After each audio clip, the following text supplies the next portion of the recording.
गुरुर्ब्रह्मा गुरुर्विष्णु गुरुर्देवो महेश्वरा गुरु साक्षात् परब्रह्म तस्मै श्री गुरुवे नमः। तस्मै श्री गुरुवे नमः। तस्मै श्री गुरुवे नमः। बोलो समस्त समस्त समर्थ सदगुरुदेव संत श्री रामलाल जी सियाग की जय। जय हो बोलो शिव अवतारी महायोगी बाबा श्री गंगाई नाथ की जय। की जय हो बोलो दशम अवतार कल की अवतार की जय। की जय हो बोलो सनातन धर्म की जय। जय हो बोलो पलाना धाम की जय। जय हो बोलो जामसर धाम की जय। जय हो बोलो काजलवास धाम की जय। की जय हो। जय श्री गुरुदेव। जय श्री दादा गुरुदेव। जय जय श्री माँ गुरुदेव, जय श्री दादा गुरुदेव, जय। जय श्री आदि शक्ति। जय श्री दादा गुरुदेव, जय माँ आदि शक्ति। आपके श्री चरणों में कोटि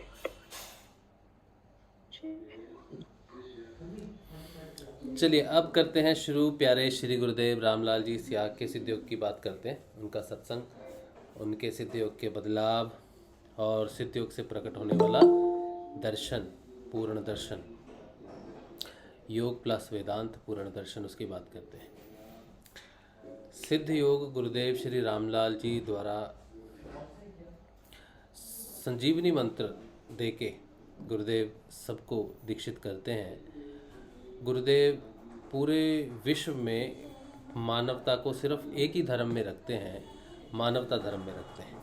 इसीलिए कोई भेद नहीं करते किसी में भी। आप किसी भी रिलीजन से हो, किसी भी देश से हो और किसी भी राज्य से हो या कोई भी भाषा आप बोलते हो, उससे कोई फ़र्क नहीं पड़ता। गुरुदेव आपको मनुष्य मानव उत्तम शरीर मानकर आपको दीक्षा देते हैं। ये कहते हैं कि मानव शरीर पूर्ण है, शरीर रूप से पूर्ण है, लेकिन अब उसका विकास जो है वो होना बाकी है, जो मानसिक विकास होना बाकी है। तो इसी बात को जो ऋषि अरविंदो ने कहा कि अब मानसिक से अति मानसिक का विकास की बात जो उन्होंने कही, वही गुरुदेव ने कहा कि आप शरीर से तो पूर्ण हो, अब जो दीक्षा आपको दे रहे हैं वो फाइनल दीक्षा है, उससे आप अपने पूर्णता को प्राप्त करोगे। तो गुरुदेव दीक्षा में एक संजीवनी मंत्र देते हैं, उनकी आवाज़ में आप वो मंत्र सुन सकते हो, इंटरनेट पे अवेलेबल है। उस मंत्र को सुनते ही आपकी दीक्षा हो जाएगी। अब आपने क्या करना है, उस मंत्र को जितना संभव हो उतना आपको जाप करना है। उस मंत्र को अगर आप जाप नहीं करोगे तो कोई फ़ायदा होगा नहीं आपको। तो आपको ये बात बहुत इम्पोर्टेंट समझ लेनी है कि जो गुरुदेव मंत्र देते हैं, मंत्र स्वरूप में गुरुदेव ही आपको प्राप्त हो जाते हैं। जिसको संजीवनी मंत्र प्राप्त हो गया, अमरता प्राप्त होगी, अमर फल प्राप्त हो गया, वो परब्रह्म जो है, जो ना कभी मरता है ना जन्मता है, वो अमर है। अमर एक ही हो सकता है, दो नहीं हो सकते। एक ही है जो अमर है, हमेशा से है और है, हमेशा से था, है और हमेशा रहेगा। वही अमर फल स्वयं है। वो जिसको संजीवनी मंत्र जीवन में मिल जाए उसे पूर्ण ब्रह्म की प्राप्ति हो जाती है। बस ये उसी तरह से है, जिस तरह नई पोशाक मिलते ही हम उसे धारण कर लेते हैं, इसी तरह से पूर्ण ब्रह्म, नाम स्वरूप ब्रह्म जब प्राप्त होते हैं, क्योंकि इस सृष्टि की रचना उस शब्द से ही हुई है और उस शब्द से ही वापस अपनी गति पूर्णता को प्राप्त किया जा सकता है। ये गुरुदेव कहते हैं जब दीक्षा देते हैं। इसलिए नाम जप का ही महत्व है, उस शब्द से ही वापस हो सकता है। अगर कोई कहे कि मैं नाम नहीं जप सकता तो मुश्किल है, सीधी बात है। अगर आप नाम नहीं जप सकते तो फिर मुश्किल है, इसके अलावा आपके पास कोई रास्ता नहीं है।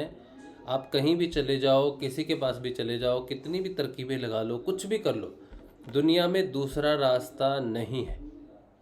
गुरुदेव ने साफ कह दिया, नाम तो भैया जपना ही पड़ेगा, इसके अलावा कोई रास्ता है नहीं। तो अगर जब आपको नाम प्राप्त हो गया, संजीवनी मंत्र प्राप्त हो गया, वो भी गुरु मंत्र है, गुरु के द्वारा प्राप्त है, अमर फल है। अब उसको आपने जितना आप जपोगे उतना आप अमरता के लिए आगे बढ़ रहे हो, ठीक है। तो इसका जितना आप जाप करोगे उतने आप निरोगी हो जाओगे, निरोगी शरीर से, मन से और आध्यात्मिक तौर पे आप निरोगी हो जाओगे।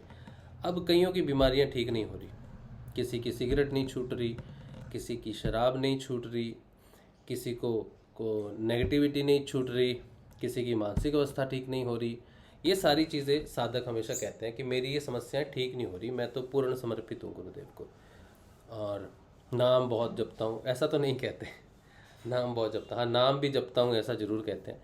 नाम जपता हूँ, 2 समय ध्यान करता हूँ, दिया अगरबत्ती करता हूँ, गुरुदेव के सिवाय और किसी को भी नहीं पूजा करता, ये भी कहते हैं साधक, फिर भी मेरी बीमारियाँ ठीक नहीं हो रही। मेरे अपने पर्सनल अनुभव में जो आया है यही है कि बदलाव अंदर और बाहर दोनों होना चाहिए। बाहर का बदलाव तो हमें दिख जाता है बड़ी आसानी से, लेकिन अंदर झांकने में समय लग जाता है बहुत। और बदलाव तभी आता है जब अंदर से हो, अंदर से ये धारणा हो। जब दिया अंदर जले तब आप कहो कि मेरे अंदर दिया जल रहा है, फिर भी मेरे अंदर बदलाव नहीं आ रहा, मेरे अंदर से मैं पूर्ण समर्पित हूँ। लेकिन इसकी गारंटी कौन देगा? ना आप दे सकते हो, ना हम जान सकते हैं, सुनने वाले कोई भी नहीं जान सकते। पता कैसे चलेगा? पता चलने का सीधा तरीका है, बहुत आसान तरीका है। हमारे अंदर की बौखलाहट, हमारे अंदर का अविश्वास, हमारे अंदर की जल्दबाजी, हमारे अंदर कोई कुछ बता दे, कुछ कर ले, या कोई उपाय हो जाए, ये हो जाए, वो हो जाए, ये जो एक्सपेक्टेशन है यही अपूर्णता है समर्पण में। या हम गुरुदेव का प्रचार प्रसार कर दें, पैसे दे दें गुरुदेव के प्रचार प्रसार के लिए, या कहीं कैंप लगा दें तो हमारा भला हो जाएगा, तब भी नहीं होगा, तब भी नहीं होगा। इस अगर भला होना है तो गुरुदेव को तो आप कुछ दे नहीं सकते, उनका प्रचार प्रसार भी हम नहीं करते, इसीलिए हम ये नहीं सोच सकते कि अगर हम प्रचार प्रसार में पैसे लगा दें तो हमारा भला हो जाएगा।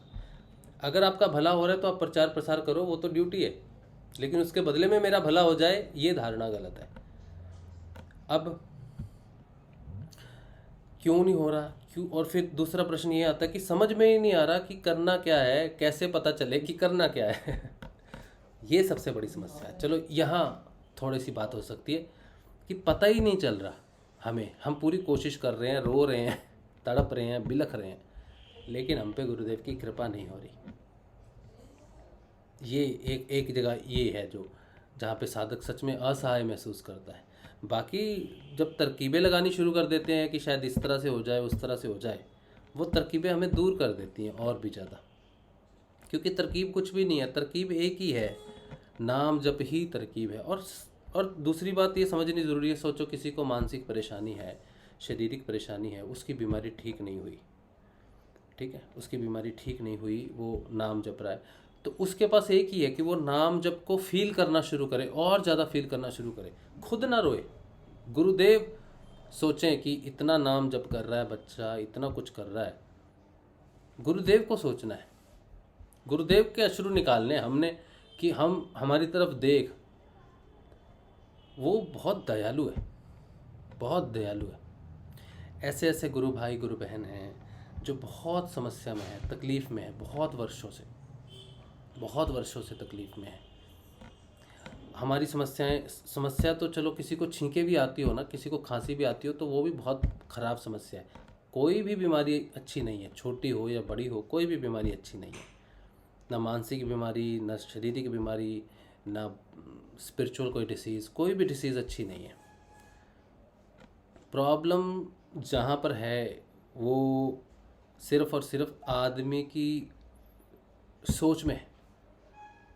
मैं अपनी सराउंडिंग में खुद देखता हूँ कि मृत्यु का भय इतना ज़्यादा है साधक को कि वो नाम नहीं जपता, उसको अपने जीवन से ज़्यादा प्रेम है।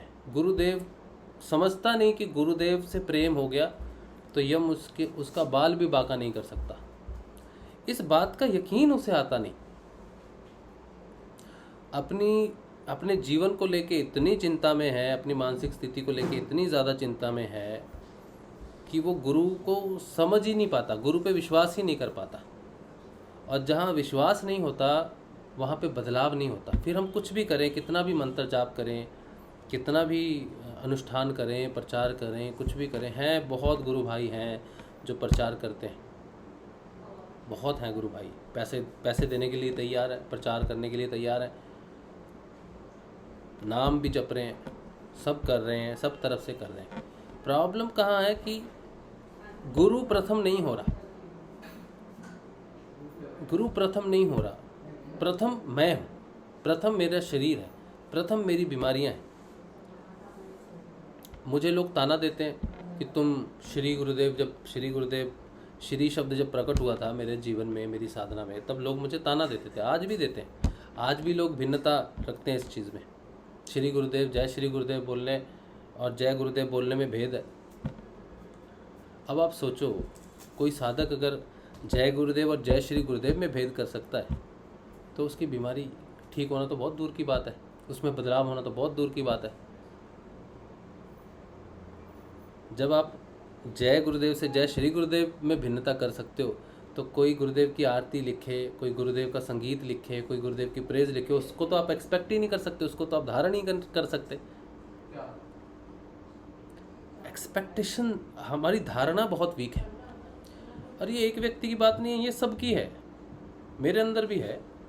कुछ चीज़ें हैं मेरे अंदर बहुत ज़्यादा जो मुझे परेशान करती हैं, लेकिन मैं उस चीज़ को गुरुदेव से पूछता हूँ कि इसका सलूशन क्या है, वो बताइए आप, इसको मैं कैसे धारण करूँ। वो एक ही शब्द मेरे अंदर से आता है कि तुझे कोई परेशानी होती है ना किसी भी व्यक्ति विशेष से, तुझे उसके व्यवहार से परेशानी होती है, तुझे उसकी बात से परेशानी होती है, चाहे वो तेरा गुरु भाई बहन है, चाहे वो कोई सामाजिक प्राणी है, तुझे कोई भी कभी भी ऐसा लगे, ओ ब्लड प्रेशर हाई होना, गुस्सा आना, तू थोड़ी देर के लिए मौन हो जा और मेरा स्मरण कर, बस तू सोच मैं तुझे देख रहा हूँ। उस समय तू शांत हो जा, और कोई भी घटना तेरे प्रति घट रही है, अच्छे में और ख़राब में, तू सिर्फ मुझे याद कर। तेरी बीमारी ठीक नहीं हो रही, तू मुझे याद कर, करुण पुकार कर, सिर्फ मैं ही हूँ जो कर सकता हूँ। तू बस हर घटना में तू मुझे मान कि मैं करता हूँ, चाहे वो कितनी भी खराब घटना, तेरे मन में विचार आया ना, तू मुझे याद कर। मेरे प्रति कोई विचार आया ना, तब भी तू मुझे याद कर। भगवान के प्रति कोई विचार आया ना, तो मुझे याद कर। तेरे हर विचार में कुछ भी अच्छा या बुरा है, कितनी भी टेंशन है, तू मुझे याद कर, मेरा उस समय स्मरण कर ले। यही तेरा इलाज है। कितनी भी मानसिक परेशानी हो, बस मुझे याद कर उस समय। कि मैं नहीं जाती, जब मानसिक परेशानी कोई सोच होती है ना, आप कितना भी सोच लो, वो उस समय साधक बहुत परेशान होता है, उस समय नहीं होता कंट्रोल। कितना भी कह ले नाम जपो, नहीं जप होता नाम, नहीं बैठ होता ध्यान में, बहुत मुश्किल होती है। लेकिन ऐसा नहीं है कि ये मैंने सिर्फ सुना है, मैं अगर इस बात की बात कर रहा हूँ तो मैं उस स्थिति से गुजरा हूँ। और अब जब मैं वही स्थितियाँ अपने जीवन में वापस देखता हूँ कई बार, तो मेरे सामने वो खड़े हो जाते हैं। तू मुझे याद कर। हमारे घर में हम 3 लोग रहते हैं, 2 छोटे छोटे जीव रहते हैं हमारे घर में। हम टोटल 5, टोटल 7, अभी कितने हो गए घर में।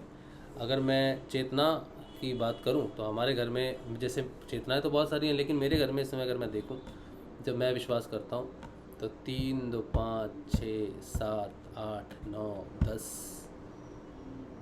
11, 12, 15 ऐसे चेतनाएं हैं हमारे घर में जो अलग अलग हैं। 3 हम व्यक्ति हैं जो हैं, ठीक है। लेकिन अब यही बात है, जब पहले हम रहते थे तब हम अकेले थे, पूरी दुनिया में अकेले थे, समझते। अब जब हम इस घर में रह रहे हैं, जब हमें कोई विचार आता है तो हमारी जो प्रतिक्रिया है वो सिर्फ हम आपस में नहीं, मेरी तो नहीं, अभी उन लोग का तो अभी मुझे नहीं पता दोनों का, लेकिन मेरी प्रतिक्रिया कुछ भी होने से पहले मुझे उन 15 की 15 चेतनाओं का, 15 ना सही 13 चेतनाएं ऐसी हैं जो इस समय जिनसे मेरा संपर्क है। और कोई भूत प्रेत वाली चेतना नहीं है। अभी ये बात को वीडियो कट कर देंगे कि राशि पता नहीं कौन किसके उसके चक्कर में है, मैं बता देता हूँ। एक तो गुरुदेव प्रथम, दादा गुरुदेव, गुरु माँ, ठीक है। फिर ऋषि अरविंदो, उनकी तस्वीर है मेरे घर में। फिर श्री माँ जो उनके साथ थी, उनकी तस्वीर है मेरे घर में। फिर विवेकानंद जी, उनकी तस्वीर है मेरे घर में। फिर रामकृष्ण परमहंस, उनकी तस्वीर है मेरे घर में। फिर माँ शारदा, उनकी तस्वीर है मेरे घर में। 3 हम लोग, 1 2 3 4 5 6 7 8, और 2 छोटे छोटे जीव हैं हमारे घर में, हैं, पेट्स हैं, फिश। तो कितने हो गए, है ना। उसके अलावा जब हम जयकारा लगाते हैं, तो हम जयकारा लगाते हैं ना, गुरुदेव का, दादा गुरुदेव का, कल्कि अवतार का, सनातन धर्म का, फलाना धाम का, जामसर धाम का, काजलवास धाम का। काजलवास धाम में 2 और चीज़ें हैं जिनका मन में जयकारा आता है, लेकिन एक ही मैं बोलता हूँ। काजलवास धाम बोलते हैं, उसके बाद माँ आदिशक्ति जो वहाँ पर है ना, हिंगलाज माता, उनको स्मरण करके, क्योंकि वो वही स्वरूप है जो भौतिक रूप में हमें गुरु माँ, श्री माँ, शारदा माँ, जिनसे मेरी चेतना कनेक्टेड है, उनकी बात मैं कर रहा हूँ। बाकी और भी माँ के स्वरूप हैं, पर चेतना रूप में मैं नहीं कनेक्टेड हूँ। लेकिन श्री माँ की चेतना से, शारदा माँ की चेतना से और गुरु माँ की चेतना से मैं कनेक्टेड फील करता हूँ, मैं फील करता हूँ ऐसा। अच्छा, एक है हमारी माँ हिंगलाज माँ, जो जिनको हम आदिशक्ति के रूप में वहाँ पे नाथ हम सब जो हैं आई पंथी, उन सबको एक माँ आदिशक्ति के रूप में वहाँ पे मानते हैं, अदृश्य शक्ति के रूप में। अगर मैं किसी आदिशक्ति को देखता हूँ या मानता हूँ, वो माँ हिंगलाज है, और स्वरूप के रूप में जो है वो मैंने आपको बता दिया। एक और है, वहाँ पर एक धूना है, नाथों का धूना है, धुनी कह लो या धुना कह लो, वो हमेशा जलता रहता है, ठीक है। उसके प्रति भी मेरे मन में बड़ी श्रद्धा है, बड़ा प्रेम है, और उनके प्रति भी मेरे मन में जयकारा उठता है, लेकिन वो मैं बोलता नहीं हूँ, ठीक है, लेकिन मेरे मन में उठता है बहुत। तो ये सारी चीज़ें जो है ना, ये अब नाथ भी हैं, देख लो वहाँ पे नवनाथ हैं, 2 सिद्ध हैं, उनकी चेतनाएं भी हैं, वो भी कनेक्टेड हैं, वो भी कनेक्टेड है, ऐसा नहीं कि वो भी, लेकिन ओवरऑल सब एक ही हैं, इनमें भेद कुछ भी नहीं है। जैसे हम, अगर मैं बोलूँ आदिशक्ति की जय, तो मैं गुरु माँ की, श्री माँ की, शारदा माँ की, सबकी जय हो रही है, ठीक है, कोई भेद नहीं करते। लेकिन इनको देखने से, इनकी बातें सुनने से, इनका ज्ञान पढ़ने से, इन्होंने जो हमें दिया है, हम पुत्र के रूप में जो हमें सब कुछ मिला है, इनकी वाणी है, इनकी वाणी से और ज़्यादा शांति प्राप्त होती है मन को, ठीक है। तो माँ का जो अलग अलग स्वरूप है ना, इन सारी माताओं का जो ज्ञान है ना, वो बहुत बहुत ज़रूरी है। इसीलिए भेद से काम चलता नहीं। श्रुति माँ, एक माँ का नाम लेना, देखो मैं भूल गया, माँ श्रुति। अब माँ श्रुति की कोई तस्वीर नहीं है मेरे पास, माँ श्रुति की कोई भी तस्वीर नहीं है। कैसे कोई माँ श्रुति की तस्वीर बना सकता है? हिंगलाज माँ की जैसे वहाँ पे एक त्रिशूल की तरह माँ को रिप्रेजेंट किया जाता है। माँ श्रुति के बिना तो ज्ञान ही प्रकट नहीं हो सकता, ठीक है। तो इनका नाम है, इनको माँ श्रुति के नाम से जाना जाता है, उनको माँ हिंगलाज के नाम से जाना जाता है, माँ शारदा के नाम से, श्री माँ के नाम से और गुरु माँ के नाम से जाना जाता है। लेकिन नाम अलग होने से क्या है कि इनके कार्य अलग अलग हैं। एक ही माँ अलग अलग रूप से कार्य करती है, अलग अलग रूप से। एक बार श्री माँ ने कहा था, किसी ने उनको कहा गुरु माँ, श्री माँ को कहा गुरु माँ, जो श्री अरविंदो के साथ आश्रम में रहती थी, उनको कहा, उन्होंने कहा आप मुझे छोटा कर रहे हो गुरु माँ कह के। तो जो माँ की पदवी उन्होंने बताई ना, बोले जब आप गुरु माँ कहते हो ना, तब मुझे लगता है कि मैं सीमित हो गई हूँ। जो शिष्य हैं मेरे हैं, सिर्फ उन्हीं के लिए माँ, मैं पूरी प्रकृति के लिए माँ, तो मुझे सीमित मत करो गुरु माँ कह के। इसी तरह से हर किसी का एक एक कार्य है। गुरु माँ हमारी गुरुदेव के साथ एज ए शक्ति आई हैं, तो उनका कार्य जो है हम उन्हें देखते हैं गुरु माँ के रूप में, क्योंकि वो हम सब गुरु भाई बहनों की रक्षा करती हैं हर समय अदृश्य रूप में। अगर कोई नहीं मानता तो ये उसकी धारणा है, कोई ज़बरदस्ती नहीं है। लेकिन उस गुरु माँ को आना ज़रूरी था, क्योंकि गुरु के कार्य में जितने भी शिष्य आते हैं ना, सबसे ज़्यादा जिम्मेदारी अगर किसी माँ की है तो गुरु माँ की है, क्योंकि वो उसकी जिम्मेदारी इसलिए ज़्यादा है कि वो सारे शिष्यों की पहली माँ उसको ही स्वरूप में माना जाएगा। क्योंकि वो डेडिकेटली हमारे लिए है, सिर्फ है वो सारी सृष्टि की अलग रूप में, लेकिन इस रूप में, जिस रूप में वो बैठी है, वो सारे शिष्यों के लिए आई है, इसीलिए वो बहुत पूजनीय है। फिर उसके अलग अलग रूप हैं, कहीं उसने श्रुति माँ का रूप लिया हुआ है, वहाँ पर वो ज्ञान देती है,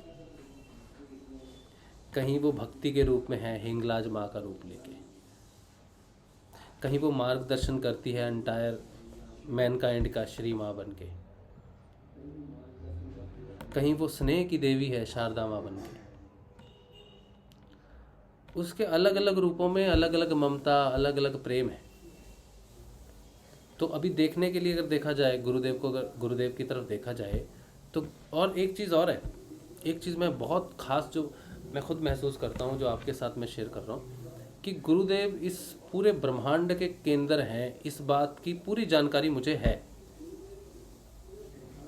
इस बात की पूरी जानकारी मुझे है। और इस बात को भी गलत नहीं लेना कोई कि राजशिव कह रहा है मुझे पता है, मुझे में कोई विशेषता कुछ भी नहीं है, बिल्कुल शून्य व्यक्ति हूँ मैं, बिल्कुल एब्सोल्युटली नॉर्मल है, कोई सिद्धि नहीं मुझे, किसी प्रकार का कोई खास चीज़ कुछ भी नहीं है, बिल्कुल साधारण सा हूँ बिल्कुल मैं, और कुछ नहीं है। लेकिन अगर मैं कह रहा हूँ कि मुझे इसकी जानकारी है कि गुरुदेव इस ब्रह्मांड के केंद्र हैं, तो वह मैं इसलिए कह रहा हूँ कि जब हम साधना में आगे बढ़ते हैं तो साधना में हमारी चेतना के साथ गाइडिंग चेतनाएं बहुत सारी प्रस्तुत हो जाती हैं।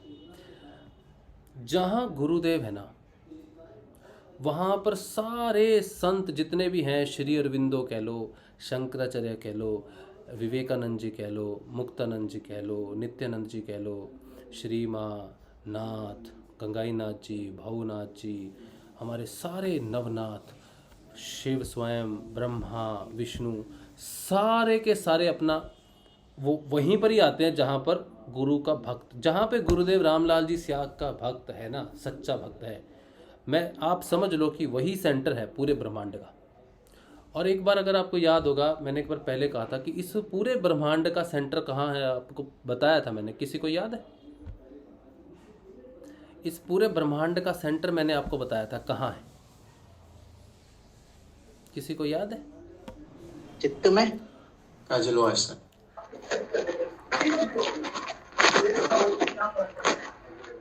है किसी? चित्त बताया था क्या? चित्त, हाँ, चित्त, हमारे मन में सारा मन मिलाकर चित्त होता है। पलाना धाम में, अच्छा, काजलवास बोला था आपने। काजलवास, मैंने काजलवास बोला था, अच्छा। और कोई? गुरुदेव के श्री चरणों में बताया था शायद। गुरुदेव के श्री चरणों में, क्या बात है, बहुत बढ़िया।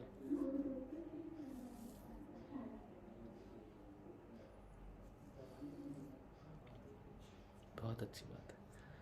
काजलवास में, पलाना में, गुरुदेव के श्री चरणों में। अच्छा, एक YouTube पे भी बोल रहे हैं गुरुदेव की समाधि स्थल में। हाँ, बहुत अच्छा।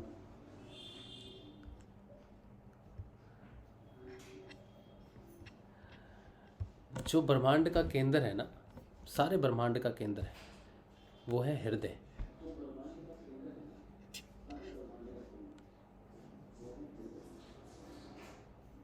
क्योंकि जहाँ गुरुदेव परमानेंटली निवास करते हैं वो है आपका हृदय।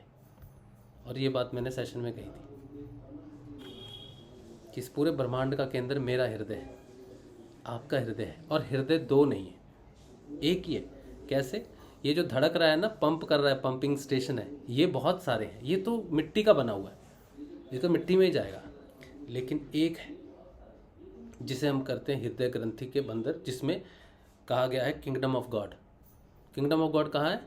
हृदय में है। और वो हृदय ये वाला हृदय नहीं है, लेकिन हाँ, जगह आप कह सकते हो कि मनुष्य की जो शरीर की जो जगह है वो ये है, किंगडम ऑफ गॉड, यहाँ से शुरू होता है। और पूरे ब्रह्मांड का सेंटर किंगडम ऑफ गॉड यानी कि आपका हृदय ही है। तो जिस साधक के अंदर उसका गुरु जीवित हो उठे, वो इस पूरे ब्रह्मांड का केंद्र बन जाता है। जितनी भी चेतनाएं हैं पूरे ब्रह्मांड में, वो सारी की सारी इसको घेर लेती हैं। इसीलिए मैंने आपको अभी थोड़ी देर पहले कहा था कि गुरुदेव परब्रह्म हैं, इस बात की पूरी जानकारी मुझे है, क्योंकि मेरे घर में जो चेतनाएं आ रही हैं, ऋषि अरविंदो की, श्री माँ की, विवेकानंद जी की, रामकृष्ण परमहंस की, माँ शारदा, धूना काजलवास में जल रहा है, लेकिन मैं उसे यहाँ फील कर रहा हूँ। हिंगलाजमा वहाँ है, लेकिन मैं उसे यहाँ फील करता हूँ। केंद्र मुझे ऐसा लगता है कि मैं हूँ, और वो ये शरीर की बात नहीं कर रहा, मैं उस हृदय की बात कर रहा हूँ जहाँ गुरुदेव विराजमान है। क्योंकि वो यहाँ विराजमान है, इसीलिए सारा केंद्र यहीं इसी के समीप और इर्द गिर्द घूम रहा है। सिर्फ यही एक स्तर है, और ये पूरी होशोहवास में मैं ये बात आपको कह रहा हूँ, पूरी जानकारी और पूरे आभास के साथ मैं ये बात कह रहा हूँ। अब इस बात की मैं एक एग्जांपल आपको देता हूँ कैसे।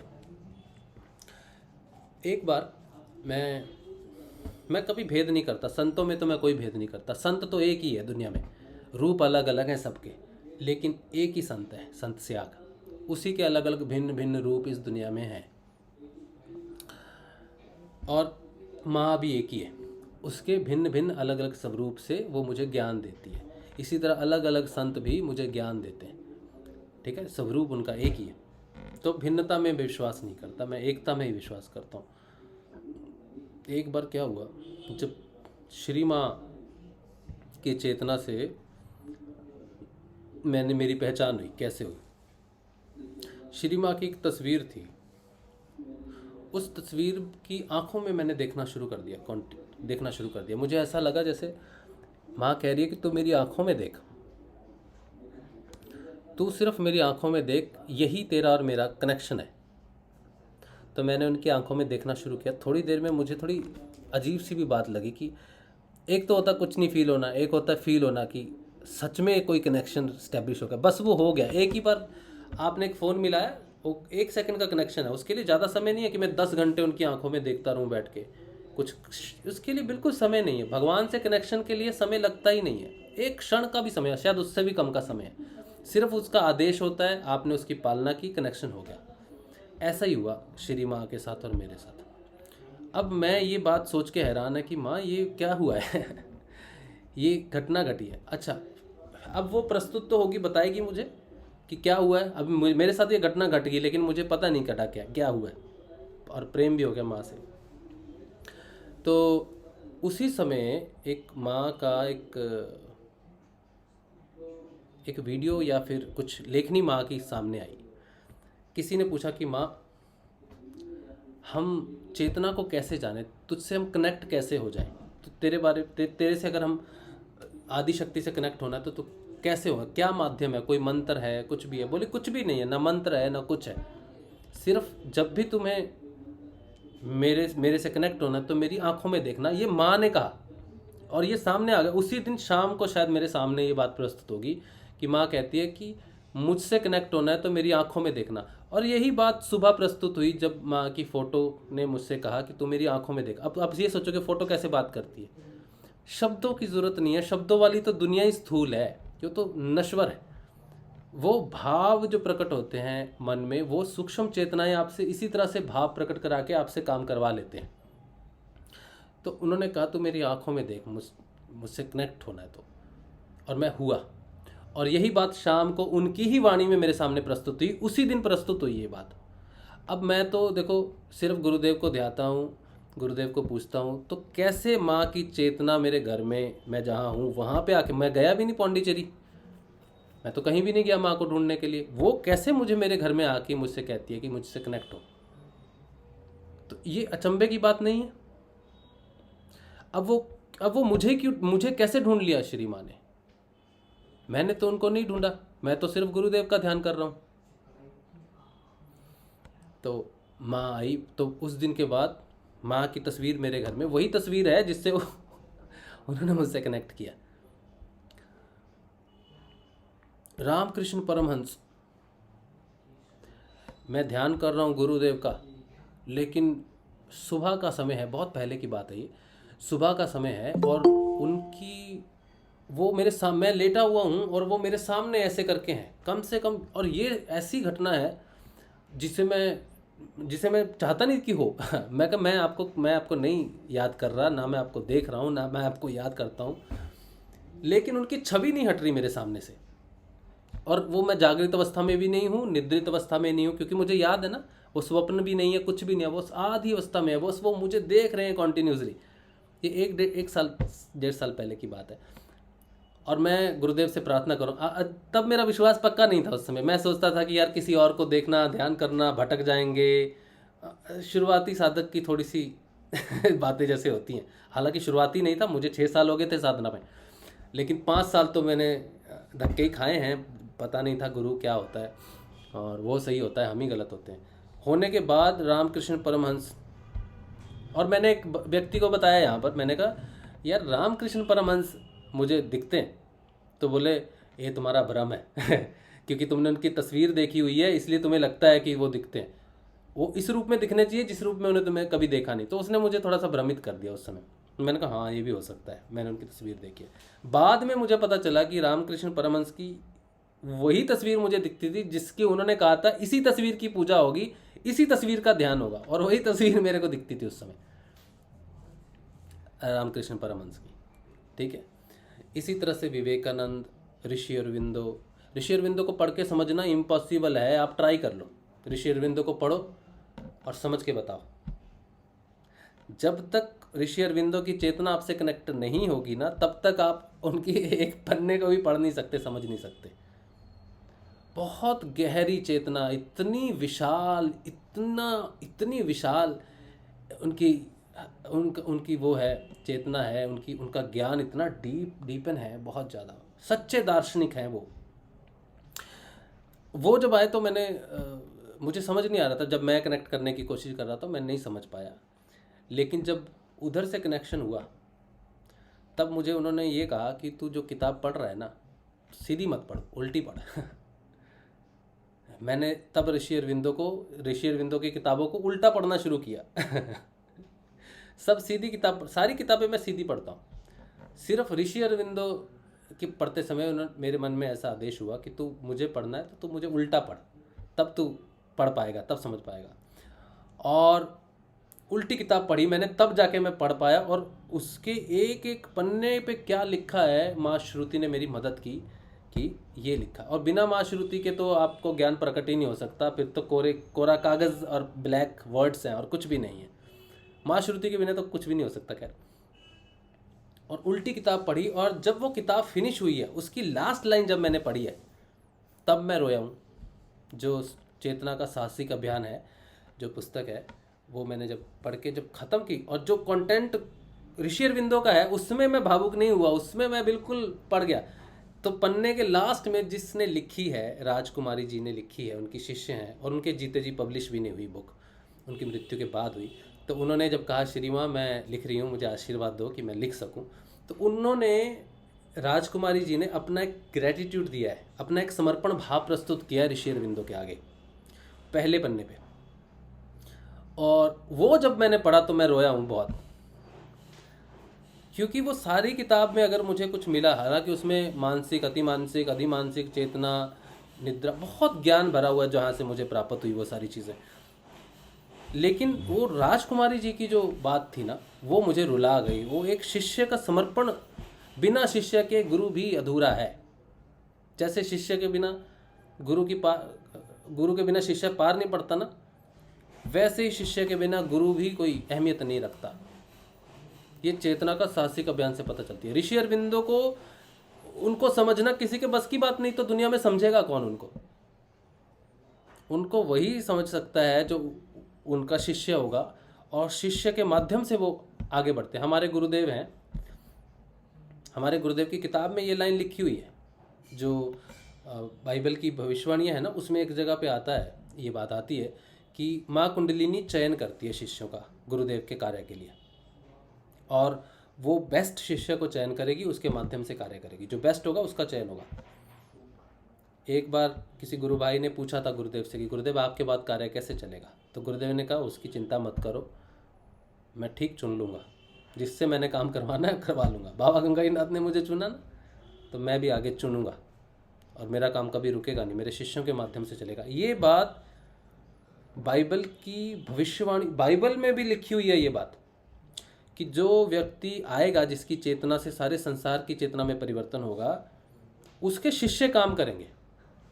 वो भूत भविष्य देखता है, बताता है, सब कैपेबिलिटी रखता है, ये उसकी पहचान नहीं होगी।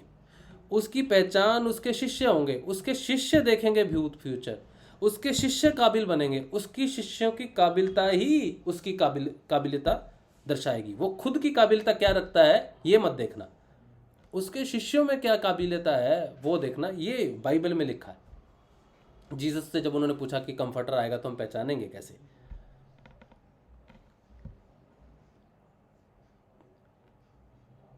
तो जो परिवर्तन की बात हम करते हैं ना, इसीलिए हम परिवर्तन की दुनिया, आप अगर जाओगे ना इजराइल, आप कहोगे कि गुरु रामलाल जी से या कल की अवतार हैं, कंफर्टर हैं, वो नहीं विश्वास करेंगे, उनको वैसा आदेश ही नहीं है मानने का। आप ये कहो कि मैं उस कंफर्टर का शिष्य हूँ और मैं उसकी बात लेके यहाँ आया हूँ, तब वो बाइबल में लिखी हुई बातें आपसे पूछेंगे, तुम्हें भूत भविष्य दिखने के काबिल बना दिया कंफर्टर ने? आप कहोगे हाँ, मैं भूत भी दे सकता हूँ, भविष्य भी देख सकता हूँ। आपको बीमारियों से क्योर कर दिया उन्होंने? हाँ, मुझे पूर्ण रूप से बीमारियों से क्योर कर दिया, क्योंकि यही लिखा है कि वो बीमारियों को क्योर करेगा। वो ज्ञान वो इनिशिएट करेगा, उसके घर में बैठ के वो खाना खाएगा। तो वो कहाँ है जहाँ पे खाना खाता है आपके साथ? वो मेरे हृदय में है, वो मेरे किंगडम ऑफ गॉड में, मेरे हृदय में मेरे साथ ही रहता है, मेरे साथ ही खाना खाता है, मेरे साथ ही बात करता है, सारा काम वो वहीं से ऑपरेट करता है। मैं उसका शिष्य हूँ, उसकी बात लेके आया हूँ, तब जाके वेस्ट मानेगा। वेस्ट इसलिए नहीं मानेगा कि गुरुदेव समर्थ हैं, वेस्ट इसलिए मानेगा कि उनका शिष्य समर्थ है। और शिष्य समर्थ तभी हो सकता है जब वो भिन्नता से बाहर निकले, असमानताओं से बाहर निकले, नेगेटिविटी नकारात्मकता से बाहर निकले, अपनी ऊर्जाओं को समझे, अपने ज्ञान को धारण करे। लेकिन ज़्यादातर हमारे में प्रॉब्लम ये है कि हमें रिजल्ट चाहिए। कई बार नहीं आता रिजल्ट यार, नहीं आता। कई बार बीमारियां 1 साल में ठीक नहीं होती, 2 में नहीं होती, 5 साल में भी ठीक नहीं होती।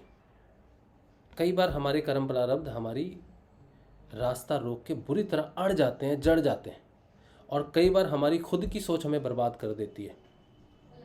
सबसे ज़्यादा बर्बाद करने वाली हमारी खुद की सोच है, हमारा भाव है एक दूसरे के प्रति, वही हमें ले डूबता है। हम बहुत अच्छे साधक हैं, गुरुदेव से प्रेम करते हैं, लेकिन हम अपने ही गुरु भाई या बहन से नफरत करते हैं, द्वेष रखते हैं, उससे भेद करते हैं, उसको नकारात्मक कहते हैं, उसकी निंदा करते हैं, लोगों को कहते हैं इसके पास मत जा, उसके पास मत जा, ये मत जा। तो मुझे ये बताओ कि नाम जपने का लाभ आपको कहाँ से प्राप्त होगा?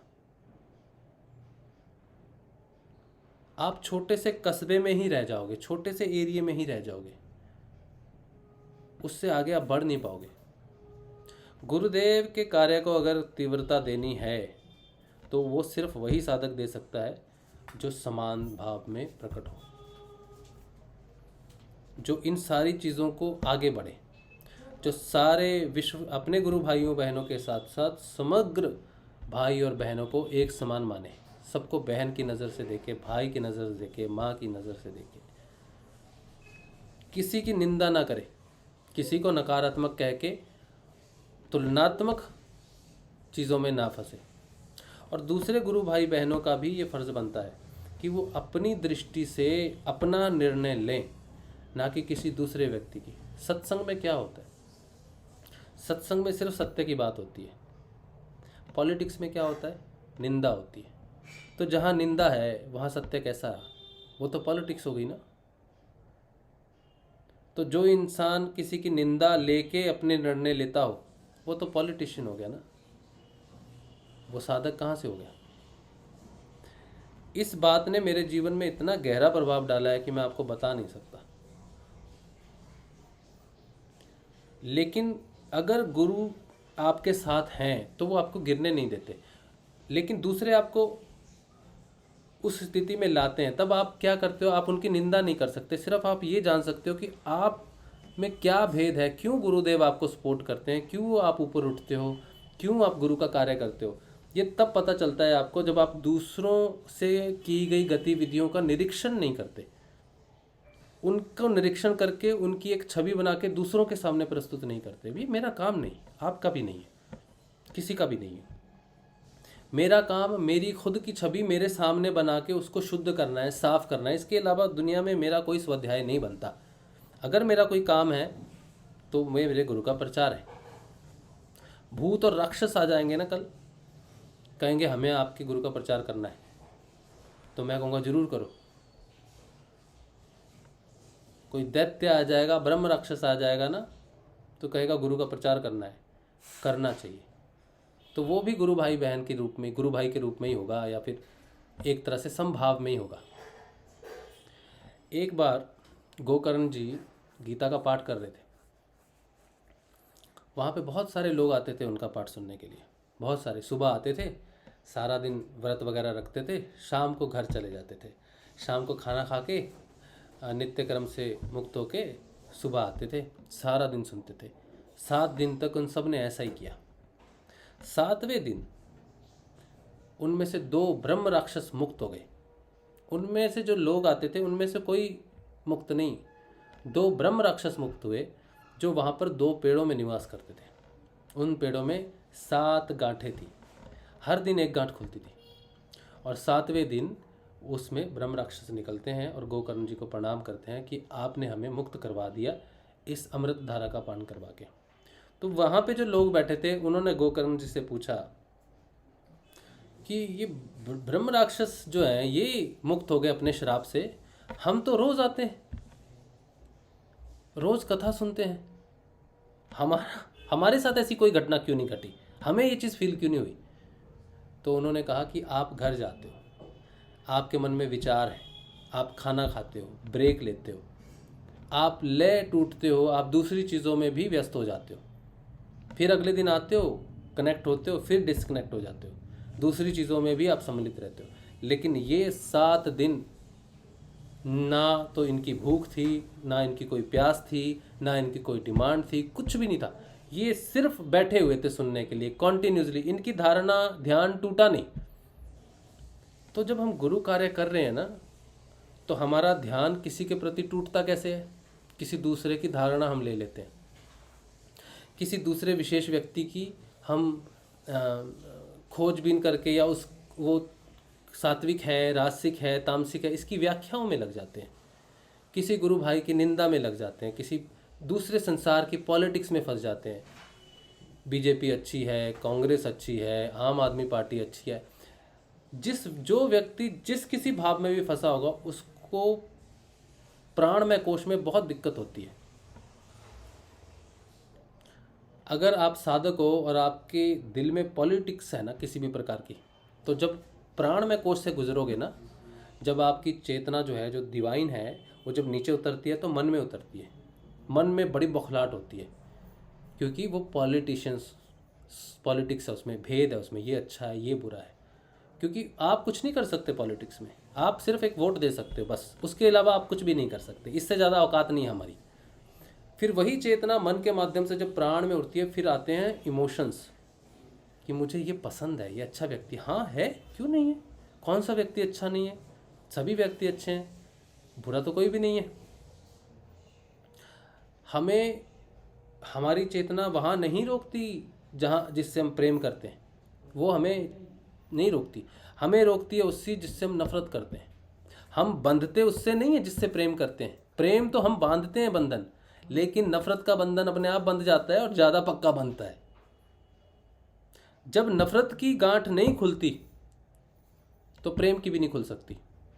प्रेम की तो चलो गांठ है, आपको हेल्प ही करेगी, लेकिन नफरत की गांठ आप कभी खोल नहीं सकते। किसी में हिम्मत नहीं होती खोलने की, उसको संभाव से ही वो खुलती है। नफरत सिर्फ संभाव से ही खुल सकती है, नहीं तो प्राणों के नीचे पार्थिव शरीर में बीमारी ठीक होना भूल जाओ, कोई बीमारी ठीक नहीं हो सकती। क्योंकि ठीक करने वाली वो डिवाइन शक्ति है, वो चेतना है। आपके मन के माध्यम से पहले मानसिक बीमारियां, गुरुदेव कहते हैं ना, पहले मानसिक बीमारियां ठीक होंगी, तो पहले मानसिक मन में उतरती है। लेकिन उतरना भी जरूरी है। कोई कहे मैं तो मानसिक बीमार हूँ, मैं तो ठीक नहीं हुआ, तो उसको मन में उतरना जरूरी है। मन में भी वो संभाव से ही उतरती है, वो नीचे उतरती ही संभाव से है। और मन में भी हमारे होता है, बहुत चीज़ें होती हैं। मन ही तो पहला है जो सारी चीज़ों को इकट्ठा करता है। प्राण तो दूसरी सीट पे आते हैं। तो मन की बीमारियां तब तक, मानसिक बीमारियां तब तक नहीं ठीक होती जब तक वो डिवाइन आपके मन में उतरती नहीं, उसको खाली नहीं करती, प्योर नहीं करती। इसीलिए कहते हैं जब समाधियाँ लगती हैं तो निर्विचार समाधि, निर्वितर्क समाधि, मैं विचार शून्य हो गया। इसका अर्थ क्या है? इसका अर्थ है कि मेरे मन में मैल है और हमेशा रहेगी। विचार ही मैल है, चाहे वो सात्विक ही क्यों ना हो, लेकिन वो रोकते हैं। मन का एकदम खाली हो गया ना, एक कप लिया आपने, उसके नीचे से होल है, वो मन है। तो अगर मन में लेयर्स होंगी तो कुछ डालोगे, एक रेत की लेयर है, एक किसी की 7 लेयर्स हैं, कुछ भी लेयर्स हैं, तो आपने कुछ डाला तो छन छन के आने में समय लगेगा उसको। लेकिन कुछ भी नहीं है, खाली है, सिलेंडर की तरह बिल्कुल ऊपर नीचे से खाली, आपने डाला डायरेक्ट नीचे आएगा, उसी क्षण आएगा। तो मन का शुद्ध होना बहुत ज़रूरी है मानसिक बीमारियों के लिए। कोई व्यक्ति मानसिक बीमार है तो अपने मन से किसी के प्रति नफरत, किसी के प्रति द्वेष, किसी के प्रति क्लेश, निंदा, इसका त्याग करना ज़रूरी है।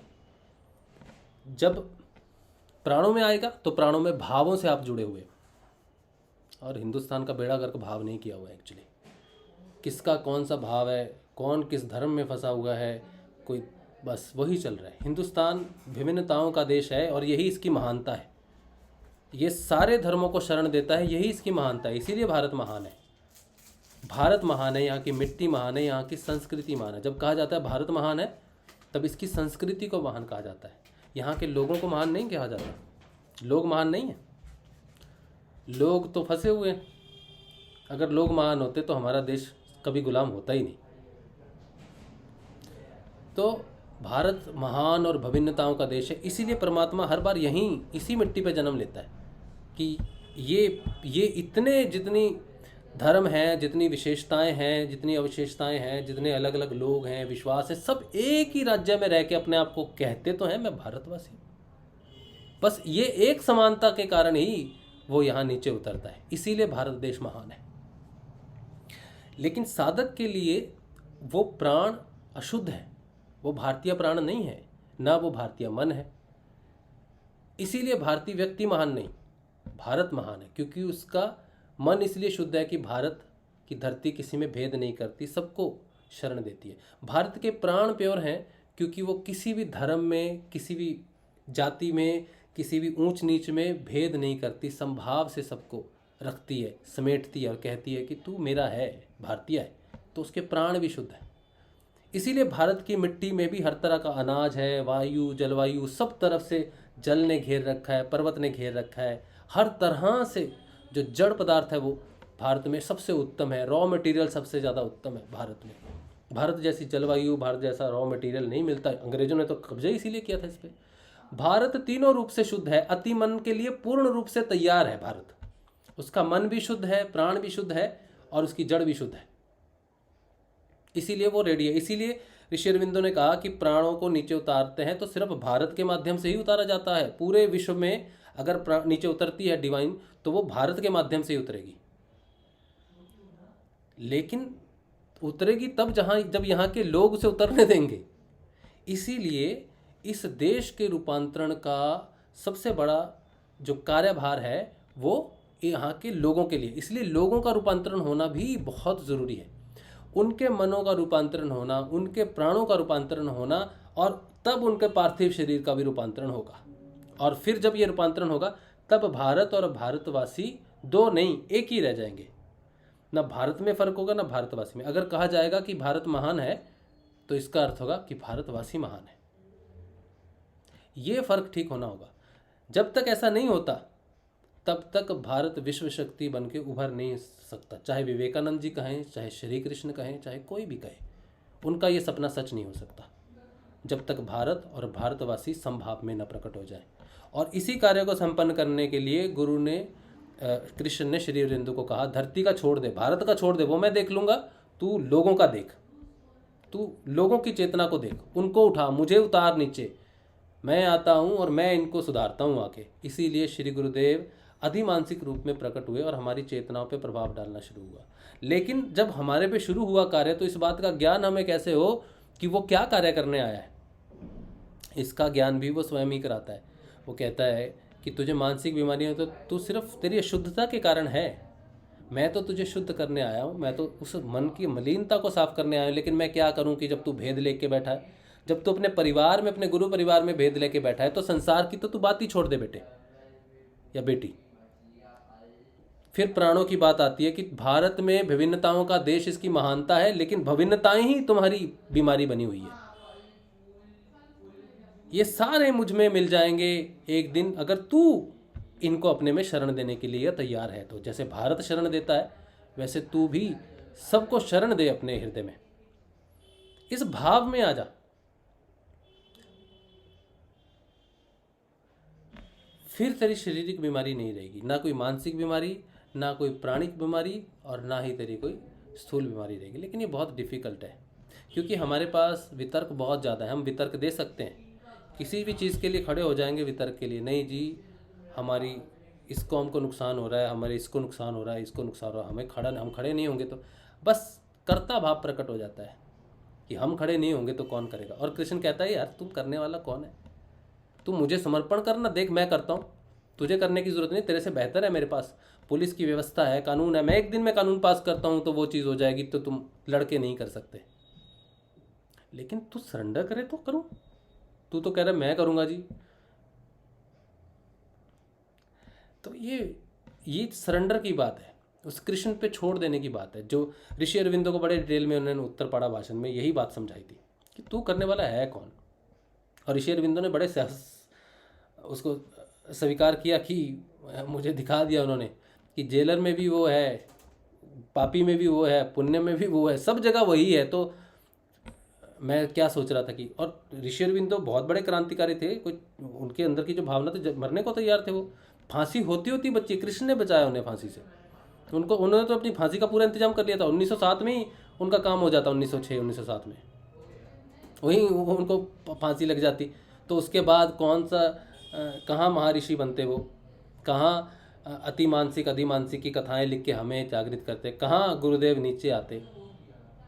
जब तक वो संभाव में नहीं आए, वो सोचते थे कि हाँ इस देश को ही स्वतंत्र करवाना है, लेकिन उनकी दृष्टि को ऊपर उठा के कहा कि देख भारत को मैं क्या है। अब उसके बाद ही उन्होंने सारा लिखा ना, अति मानसिक क्या है, क्यों मनुष्य में परिवर्तन आना जरूरी है। तो ये सारी बीमारियां जो हमसे जुड़ी हुई है ना, हमारे भेद की वजह से जुड़ी हुई हैं। अगर मैं ठीक नहीं हो पा रहा हूँ तो मेरे भेद की वजह से ठीक नहीं हो पा रहा हूँ। कहीं ना कहीं मेरे अंदर है भाव जुड़ा हुआ है जो शुद्ध नहीं है। अगर मैं कहूँ कि मुझे बीमारी है, तो मैं जानता हूँ कि मेरे प्राणों में अशुद्धता है, मेरे मन में अभिशुद्धता है, शुद्ध नहीं हूँ। हाँ मैं मंत्र जाप करता हूँ, मैं रेगुलर ध्यान कर रहा हूँ, और उससे धीरे धीरे वो काम हो रहा है, क्योंकि वो बहुत मोटी परत है, और वो ज्ञान के माध्यम से, ज्ञान के प्रकाश से मैं उसे देख रहा हूँ, और नाम जप और ध्यान के माध्यम से उसको हटा रहा हूँ। लेकिन ज्ञान का प्रकाश होना ज़रूरी है। इसीलिए लोग तो इसमें भी नफरत पैदा करते हैं कि नहीं भक्ति ऊंची है, ज्ञान गलत है, नहीं है। इसमें भी विभिन्नताएं हैं। सोचो हम कितने बटे हुए हैं, कितनी दिक्कतें हैं हमारे सामने, लेकिन वो सारी दिक्कतें सिर्फ मेरे अंदर ही हैं, बाहर नहीं है वो कहीं भी। अगर मैं अपने अंदर से वो दिक्कत हटा दूं, भेद हटा दूं, तो मेरे लिए भेद प्रस्तुत नहीं है, फिर वो आपका रहेगा। जैसे योगी क्या करता है, जब वो परमात्मा में विलीन होता है ना, तो प्रकृति वैसी ही रहती है, लेकिन वो प्रकृति से निकल जाता है, प्रकृति उसमें समा जाती है, लेकिन दूसरों के लिए प्रकृति वैसी ही रहती है।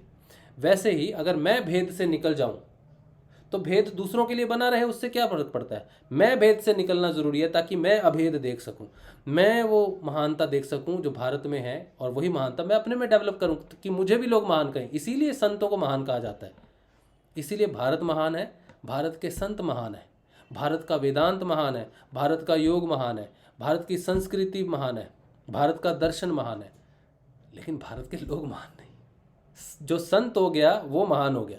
क्यों? क्योंकि वो भेद से ऊपर उठ गया, अब भारतीय संत हो गया वो, इसीलिए वो महान है। तो महानता कहाँ है? समभाव में है। और यही महानता हमें आगे देनी है जाके, यही वाणी हमें आगे देनी है जाके, कि महानता किसी देश विशेष में हो, ये अच्छी बात है, लेकिन वहाँ के लोगों में भी होनी चाहिए। विवेकानंद जब अमेरिका गए तो उन्होंने देखा वहाँ की औरतों की स्वतंत्रता के कारण ही वो धन संपन्न है, क्योंकि बिना औरत की इज्जत के बिना, उसके स्थान के बिना कोई भी देश संपन्न नहीं हो सकता। और भारत की दुर्गति इसीलिए हुई है, यहाँ पे औरतों का सम्मान नहीं है, माँओं बहनों के प्रति मन मलिन है, अंदर में गंध भरा हुआ है, हर औरत के प्रति एक मलिनता है।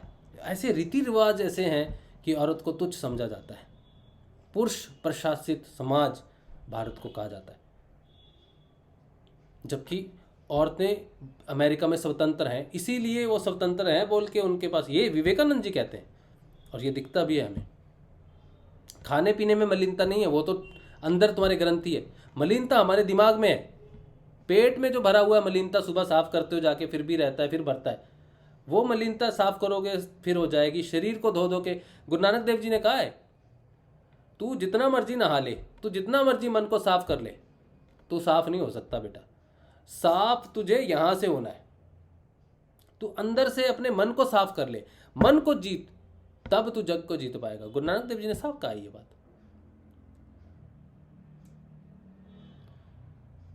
तो हम अगर स्वस्थ नहीं हो पा रहे हैं, अगर हम महानता की तरफ नहीं बढ़ पा रहे हैं, तो ये हमारे अंदर की रुकावटें हैं जिन्हें हमें जानना है। बहुत ज़रूरी है भाइयों बहनों, बहुत ज़रूरी है। और आज मेरे अंदर एक और भाव यही प्रकट हुआ कि हम गुरु भाई बहन हैं एक दूसरे के, क्या हम में सच्ची में ये भाव है भी? हम सिर्फ कहने के लिए हैं, सिर्फ एक संबोधन है, लेकिन उसमें एक भाव है? नहीं है, नहीं है, मैं जानता हूं नहीं है। सिर्फ कहने के लिए जबरदस्ती है, लेकिन है नहीं। क्योंकि भाई की वेदना भाई को महसूस होती है, बहन की बहन को होती है। यहाँ किसी की वेदना किसी को नहीं महसूस होती। यहाँ पे सिर्फ टिपा टिकनी कशनी है, विरोध है। ये हमारी जड़ें हैं, ये हमारी अशुद्धता है, और ये सब में है, मुझ में है, आप में है, सब में है। और जिसमें नहीं है वो महान है। और एक ही है इस समय तो मुझे दिखता है, जो वो मेरा गुरु ही मुझे महान दिख रहा है इस समय, जिसने हम सबको अपनाया है। ठीक है, तो ये बात है हमारी बीमारियों की जड़, और हमारी सोच की जड़, हमारे प्राणों की दिक्कत, हमारे मन की दिक्कत सारी अपने अंदर ही है। और जितनी भी चेतनाएं ब्रह्मांड में हैं वो सारी आपसे मिलने के लिए तैयार हैं, बशर्ते कि उनके लिए स्थान हो आपके पास। वो आएंगी ना, वो शुद्ध मन में निवास करती हैं, शुद्ध हृदय में निवास करती हैं। जिस हृदय में गुरु निवास करता है, सिर्फ उसी के पास वो चेतनाएं रहेंगी। और मैं इस चीज़ को फील करता हूँ। हालांकि मेरा अभी शुद्धता पूरी नहीं है, प्योरिटी नहीं है, सफाई हो रही है, लेकिन इतनी तो हो चुकी है कि मैं इनको फील कर सकूं, मैं इनमें भेद ना करूं। और ये भेद अंदर ख़त्म होगा ना तो बाहर भी ख़त्म हो जाएगा। सारी सृष्टि भाई और बहनों जैसी ही दिखती है, और ये बिल्कुल सत्य है। और मैं इस बात को पूरी रिस्पॉन्सिबिलिटी से आज बता रहा हूँ कि अंदर का भेद खत्म होने से बाहर भी सारे भाई और बहन ही दिखते हैं, इसके अलावा कुछ नहीं दिखता। ठीक है, चलिए मैं इतना ही कहना चाहता हूँ। 8 भी बज गए हैं आज तो। आज आपने किसी ने कुछ नहीं कहा और चुपचाप सुना, यही बहुत अच्छी बात है। ये बहुत अच्छी बात है कि आप सबने सुना। बहुत बहुत धन्यवाद। चलिए 5 मिनट बस एक्स्ट्रा। हाँ जी, हाँ जी। ये सेशन तो 10 बार पढ़ना है, 10 बार सुनूंगा। ये बहुत अच्छी बात है, मुझे भी अच्छा लगा बात सुन के, मुझे अपनी बात सुन के अच्छी लगी। भैया हाँ जी, हाँ जी। वो जहाँ से कुंडली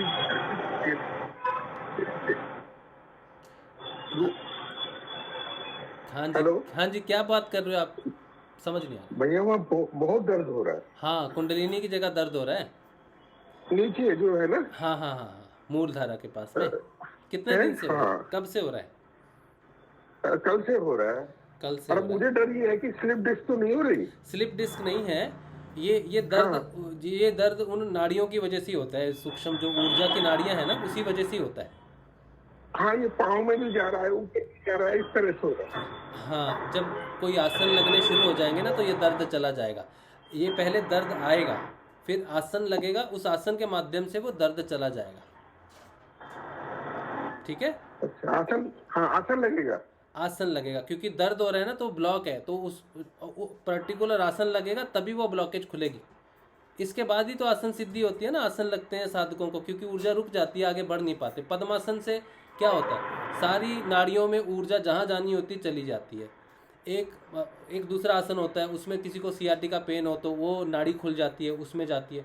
तो हर आसन एक पर्टिकुलर प्रवाह ऊर्जा को देने के लिए होता है। तो किसी को कहीं दर्द हो रहा है तो ब्लॉकेज हो रही है, उसका समाधान क्या है, क्रिया आसन है। तो माँ अपने आप जब उसको जरूरत होगी वो आसन करवाएगी आपको, आप चिंता नहीं करना। ठीक है, ठीक है भैया, ठीक है। ठीक, चलिए। और जय किसी गुरुदेव, जय श्री जय दादा गुरुदेव, जय श्री जय श्री गुरुदेव। हाँ जी, जय श्री गुरुदेव। जय श्री गुरुदेव ब्रिजमन भाई। हाँ, मैं तो जो है ध्यान के बाद में हाँ खोल लिया और आपके साथ में जुड़ गया। हाँ जी। अदरवाइज मैं तो ये समझ रहा था कि 9:15 पे चालू होएगा। अच्छा, आज ही चेंज किया है वैसे। 8 बजे तक रखा है। हाँ, आज 9:15 पे रखेंगे कि नहीं? नहीं, आज वो टाइम वापिस आ गया, ये 8 अच्छा, 7 से 8 बजे तो एक लिंक बन जाता है और कुछ नहीं। रोज ये रहेगा? हाँ जी, रोज ये रहेगा। अच्छा, मैं पिछले दिनों हम्म, करीब 1 साल के करीब 1 साल से ऊपर जो है एक संस्था से जुड़ा, योग की संस्था थे, अच्छा। देश योग नाम है। वो भी जो है अच्छे वैज्ञानिक हैं जिन्होंने ये संस्था चला रहे हैं। अच्छा। और मन से बड़े सात्विक हैं वो। हाँ जी। तो वो भी जो है विवेकानंद जी से काफी प्रेरित हैं। अच्छा। उन्होंने योग की साधना भी की है। तो उनसे भी यही सुना था मैंने और मतलब अनुभव भी किया। अच्छा। उनका कहना ये था कि हम सिर्फ जितनी बीमारियों से जूझ रहे हैं ये सिर्फ हमारे खान पान की बात नहीं है। हम जो खान पान करते हैं वो नाक से भी करते हैं, कान से भी करते हैं, दूसरी इंद्रियों से भी करते हैं। तो वो सबसे भी सुधार होगा, खान पान में वो सब स्वास्थ्य होगा, तब ऑटोमेटिकली जो है आपके सब रोगों से मुक्ति मिल जाएगी आपको। आप सिर्फ ये समझ के मत चलिएगा कि सिर्फ जो है सात्विक अपन खाना पीना कर लेंगे तो उससे सुधार हो जाएगा। आपको सात्विकता आनी चाहिए तो कान से भी आनी चाहिए, नाक से भी आनी चाहिए, आँख से भी आनी चाहिए।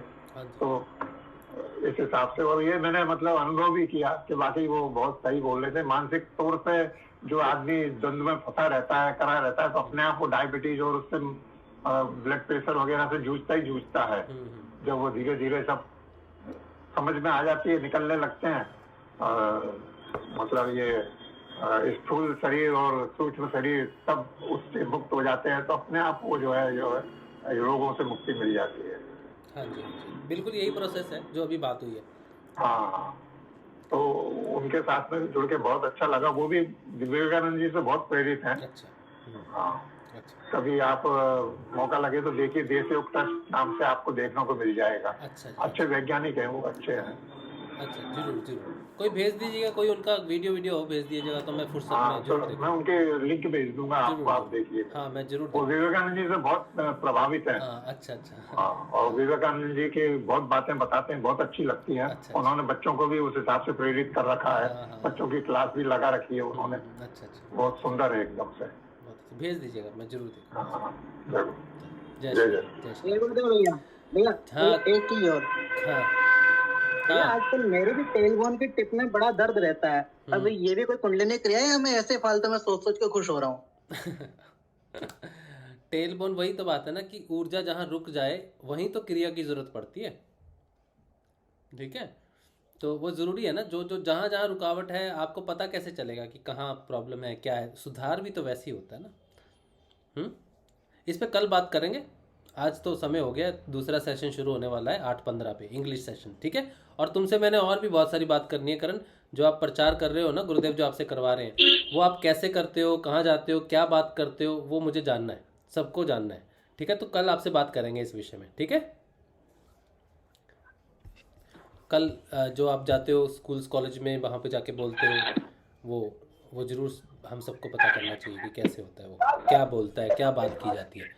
ठीक है, चलिए आज के लिए यहीं पे रखते हैं सेशन। अब इंग्लिश सेशन है 8:15 पे, जहाँ पे हम गुरुदेव की किताब पढ़ रहे हैं, religious revolution in the world. आए तो बहुत अच्छा लगेगा। ठीक है, चलिए, जय श्री गुरुदेव, जय श्री दादा गुरुदेव, जय श्री गुरुदेव, जय श्री दादा गुरुदेव, जय श्री, जय श्री। जय श्री, जय श्री।